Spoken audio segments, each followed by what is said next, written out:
புத்தகங்களைப் பற்றி அறிஞர்கள் இவ்வாறு கூறுகின்றனர். ஒரு நூல் இதயத்திலிருந்து வெளிவந்திருந்தால் அது மற்ற இதயங்களுக்குள் புகுவதற்கு வழி செய்து கொள்ளும் என்று கார்லைல் சொல்லியிருக்கிறார். புத்தகங்களை நண்பர்களை தேர்ந்தெடுப்பது போல் தேர்வு செய்திட வேண்டும்.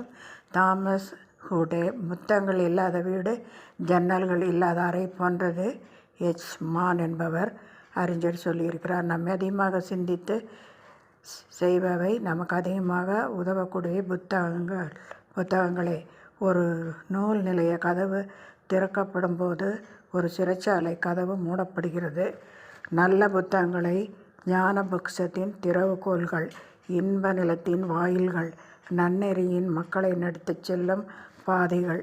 எந்த வீட்டில் நூல் நிலையம் இருக்கிறதோ அந்த வீட்டில்தான் உயிர் ஒளி இருக்கிறது. உலகில் இரவாத